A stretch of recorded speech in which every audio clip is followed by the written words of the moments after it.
연기자 한예슬 씨가 뺑소니 사고 의혹을 받고 있습니다. 만나보신 것처럼 경찰서에 출두해 장시간의 조사를 받기도 했는데요. 한예슬 씨와 사고 피해자 사이의 주장이 엇갈리고 있어 사건 해결에 어려움이 예상되고 있습니다.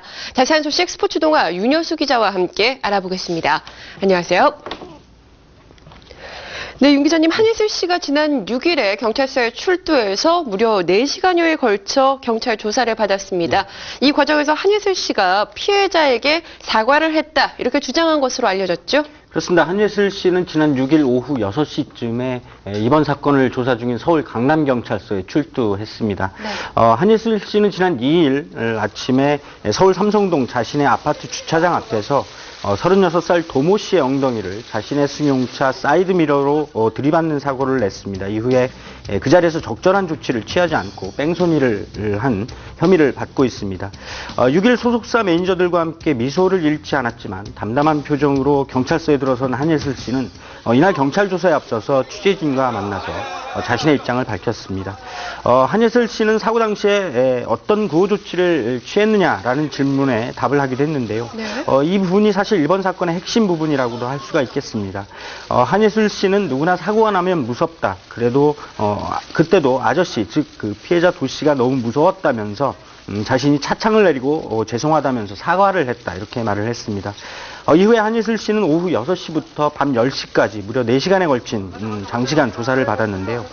이날 조사에서 한예슬 씨는 앞서 말씀드린 핵심 부분, 즉 사고 당시에 어떤 적절한 사후 조치를 취했는지, 또 만일 하지 않았다면 왜 하지 않았는지 등에 관한 세밀한 경찰 조사를 받은 것으로 알려졌습니다. 네. 한예슬 씨는 조사를 마치고 나오면서 좀 더 정확한 사고 경위를 밝히기 위해서 조사에 성실히 응했고, 이 때문에 조사 시간이 늘어졌다, 이렇게 말을 하기도 했습니다. 네, 그렇다면 사고가 일어난 경위에 대해서 좀 살펴봐야 할 것 같습니다. 당시 논란이 일자 한예슬 씨 측에서 이 사고 현장에 담긴 CCTV 영상을 공개하기도 했었어요. 그렇습니다. CCTV 영상은 이번 사고가 어떻게 일어났는지를 가장 정확하게 드러내주는 그런 부분인데요. 네. 사고가 일어난 것은 지난 2일 오전 8시께였습니다. 한예슬 씨가 자신의 승용차를 타고 아파트 주차장으로 들어서다가 입구에 서 있던 피해자 도모 씨의 엉덩이 부분을 들이받았는데요.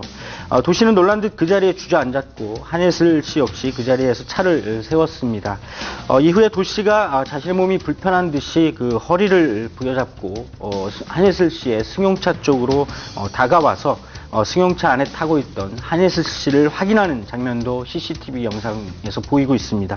하지만 한예슬 씨는 차에서 내려서 도 씨와 이야기를 나누는 장면은 확인이 되지 않았고요. 또 그러지 않았던 것으로 확인됩니다. 피해자 도 씨의 말대로 한예슬 씨가 차에서 내리지 않은 것으로 확인이 된 것인데요.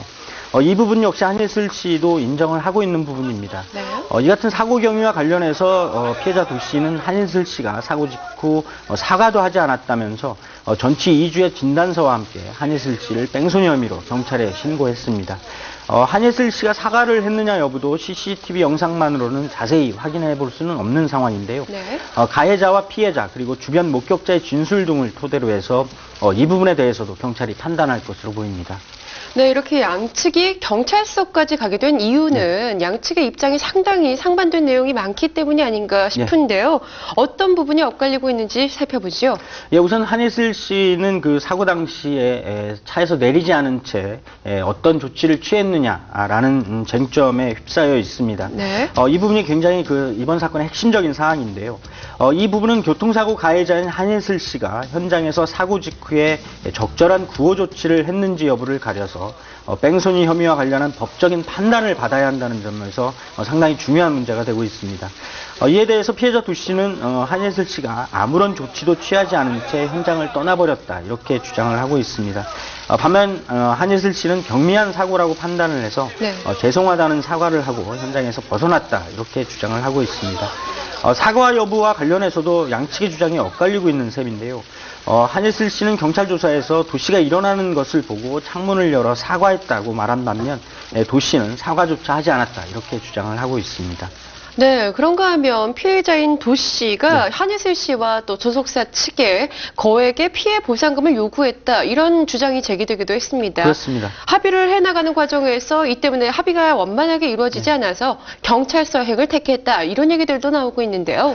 예, 한예슬 씨의 소속사 측은 그 도씨가 거액의 합의금을 요구해 왔고, 또 이를 그 정황을 담은 녹취록을 경찰에 제출한 것으로 알려졌습니다. 이를 둘러싸고도 상당한 논란이 일고 있는데요. 네. 소속사 측은 피해자 도씨가 과도한 금액의 합의 보상금을 요구했다면서 한예슬 씨의 사회적 지위 등에 대해서도 언급했다 이렇게 주장을 하고 있습니다. 톱스타급 연예인이라는 점을 피해자가 활용하는 게 아니냐는 강한 의혹을 제기한 셈인데요. 이에 대해서 도 씨는 사실과 다르다는 입장을 밝히고 있습니다. 도 씨는 일부 언론과 가진 인터뷰를 통해서 사고 직후에 한예슬 씨가 그대로 차를 몰고 현장을 떠났다면서 사과와 함께 피해자인 자신의 상태를 파악하는 등 이후의 조치를 취하지 않았고 또 그런 상습적인 행위가 없었다 이렇게 주장을 했습니다. 합의금 부분과 관련해서도 도 씨는 한예슬 씨의 소속사 측이 먼저 돈 이야기를 꺼냈다면서 이에 관해서 자신이 요구한 건 없다 이렇게 강조를 했습니다. 결국 사과는커녕 사고와 관련해서 돈으로만 해결하려는 듯한 그 자세를 내보였다면서 도 씨는 결국 그 한예슬 씨를 뺑소니 혐의로 경찰에 신고를 하게 된 셈입니다. 네, 이렇게 양측의 입장이 첨예하게 대립을 하고 있는데요. 그렇다면 경찰의 조사는 어떻게 진행되고 있습니까? 예, 경찰은 이미 그 피해자인 도 씨 그리고 가해자인 한예슬 씨를 경찰로 불러서 이미 조사를 마친 상태입니다. 하지만 양측의 주장이 워낙 엇갈리고 있어서 이번 사건에 대해 쉽게 결론을 내리지 못하고 있는 상황인데요. 경찰은 한예슬 씨의 조사가 끝난 뒤에 이 같은 부분에 대해서 명확히 밝혔습니다. 하지만 이것으로는 그 사고 경위 그리고 한예슬 씨의 뺑소니 혐의 여부를 가리기에 부족해서 향후에 그 보강조사가 필요하다는 입장입니다. 이 보강조사에는 한예슬 씨에 대한 재소환도 포함된 것으로 알려지고 있습니다. 네. 현재 경찰은 양측의 진술 그리고 CCTV 영상을 분석하고 또 사고 현장을 목격했던 목격자들의 진술 등을 토대로 해서 좀 더 정밀한 경위와 한예슬 씨의 혐의 여부를 가리고 있습니다. 경찰 조사 결과 한예슬 씨의 뺑소니 혐의가 사실로 밝혀진다면 한예슬 씨는 특정범죄 가중처벌법과 관련해서 처벌을 받게 됩니다. 네, 이번 사건 참 어려울 것으로 예상이 됩니다. 어떻게 해결의 실마리 찾아볼 수 있을까요? 예, 말씀하신 대로 상당히 그 결론을 내리기에는 상당히 힘든 상황인데요. 현재 경찰 조사 중인 사건이고 또 양측의 주장이 그만큼 엇갈리고 있기 때문입니다. 그동안 법원 판례에 따르면 한예슬 씨가 사고 직후 어떤 조치를 취했는지 그리고 그 조치가 피해자 도 씨의 상태와 관련해서 적절한 것이었는지에 따라서 결과가 달라질 것으로 보입니다. 법원은 그동안 사고 직후에 가해자가 피해자에게 연락처를 주는 등 조치를 취했는지 여부까지 뺑소니 혐의의 한 기준점으로 삼아왔습니다. 때문에 이와 관련해서 한예슬 씨가 자신의 승용차에 차창을 열어서 사과를 했고 또 자신의 얼굴을 도 씨에게 드러낸 것으로 알려지고 있는 상황이고요. 이후에 소속사 관계자가 도 씨와 접촉한 것으로 전해지고 있습니다. 반면에 도 씨는 한예슬 씨가 어떤 조치도 취하지 않았다 이렇게 주장을 하고 있습니다. 결국 한예슬 씨가 교통사고 이후에 그 사후 조치를 취했는지 여부 그리고 그것이 적절했는지 여부가 이번 사건의 가장 큰 쟁점이자 또 사건의 열쇠를 풀어줄 사안으로 주목이 되고 있고요. 향후에 이에 관한 경찰의 판단 역시 크게 주목이 되고 있는 상황입니다. 네, 그렇군요. 그 어떤 쪽도 억울한 일이 생겨선 안 되겠습니다. 경찰 측에서는 CCTV 영상을 분석해서 뺑소니 혐의를 적용할 수 있을 것인지 판단을 내릴 것이라고 밝혔는데요. 사건의 결과는 조금 더 지켜봐야 할 것 같습니다. 오늘 이야기 여기서 마칠게요. 지금까지 스포츠동학 윤여수 기자와 함께했습니다. 고맙습니다.